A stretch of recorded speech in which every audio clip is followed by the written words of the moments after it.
back and we back and we back and we back. What's good, everybody? It's your boy 313 J-Mo back with another video for y'all.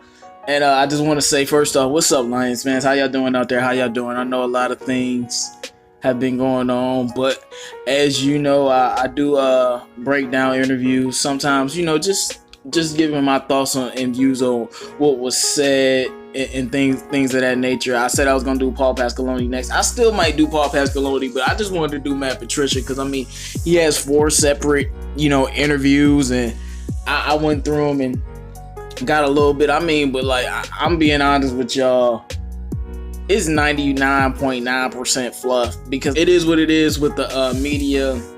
I'm sure you heard some training camp updates. Before I get to Matt Patricia, TJ Hockenson is still destroying people in camp. As I said on the round table, I feel like it's been a long time we had a first round pick that was really going to be great in a rookie season, like great. And I think this is going to be the guy. I know what people saying about tight ends and all that other stuff. He'll figure it out. This is going to be the guy if he stays healthy. I know a lot of people don't overreact to training camp or anything. I'm just saying, man, since he got on the field, he's been cooking everybody.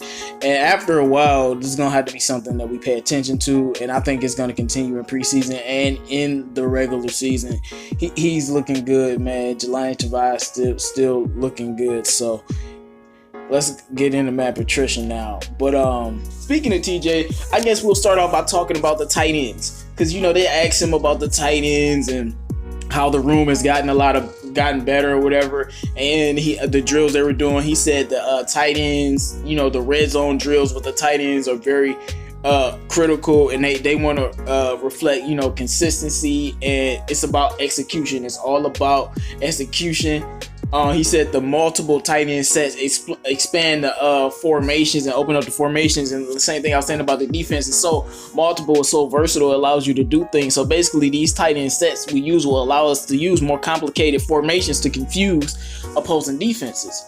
And, you know, guys like TJ, Logan, Jesse James, they all play into that. And he was saying that. And one thing he said about training camp in general is this whole scheme will revolve around the player's strength. A lot of coaches don't play to their player's strengths, and they force them to do things that they can't do or aren't good at doing. And he said he loves the effort that everyone's putting in, so that lets you know they buying in. And he said the training camp is all about player evaluation, guys. It's all about evaluating these players. It's not really about anything else but evaluation, and make sure you're developing a culture and consistency, and the playbooks are getting down.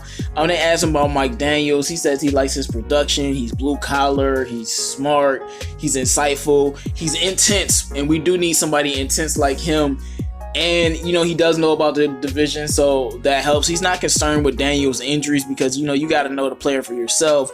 You got to see what they do on your team. You got to know their body from your perspective. They asked him about the D-line, like I said earlier.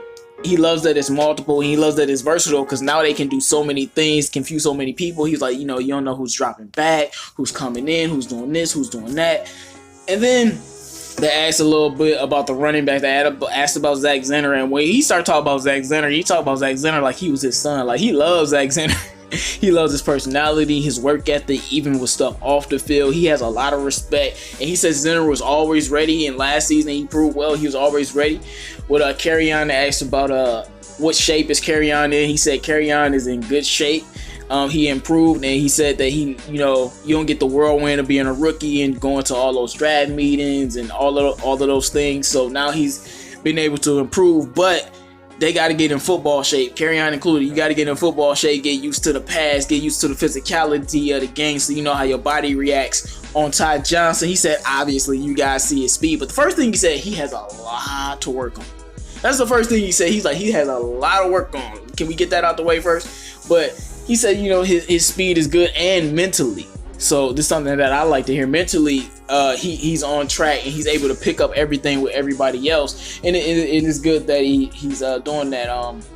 They asked about the offensive line, and Matt Patricia was talking about the O-line. Basically, he was saying they're trying so many different formations and different players on the O-line because they're trying to find out who are the best 5 guys. And when he said who are the best 5 guys, he's not talking about like individually who are the best 5 guys. No, what best 5 guys. What best 5 offensive linemen work the best together? And I really like that because the O-line, even more than the D-line, they really have to have pure continuity.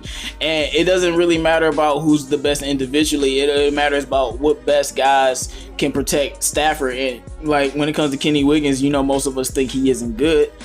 But if he works better with the other guys, then it is what it is. And he says that everyone is flexible and he loves the versatility. He's just trying to figure out who can be plugged in where, you know, just basic fluff stuff, you know, not nothing too serious, because it's just I feel like this 150% fluff. But they asked about Jalen Reese-Maybin because he's like, you know, you guys are in a bigger linebacker. He said, for one, I don't want to say we were in the bigger linebackers. Let's stop that right there. He says Jalen Reese-Maybin is smart, fast, and quick. He has explosiveness, and he's a very hard hitter, and he's great for special teams, and he's good in open space with his explosiveness. And I know he's one of the guys that are on the bubble, and a few people are wondering about him. A few people are wondering about our linebackers. And do we need an extra one? I definitely think we do. I definitely think Christian Jones might get cut. Like, stay tuned to that. So, you know, they asked about Jalen Reese-Maybin. They're asking about some other things, but main thing I got from this with Matt Patricia is he's just glad to get back to camp. This is about a player evaluation. This is about everybody buying into the scheme, and this is about doing your job and getting better every day and just looking at everything. They asked about Nick Baldwin too, and but he likes Nick Baldwin. He said Nick Baldwin has worked hard to get to where he's at, and he's gonna get a chance. But it's just about those simple things. It's nothing deeper than that, man. You know how Matt Patricia is. It's just about doing your job and everybody buying into the system and developing continuity so they can get better every single day. Put the pass on, get into football shape, and we'll worry about the season when the season gets close. And let's just go out there and have fun and be a team. And everyone looks together right now. We looking strong, man. Like I said, TJ Hawkinson is frying the whole world. It's your boy 313 J-Mo. Let me know what you think about this. Make sure you like, comment, and subscribe.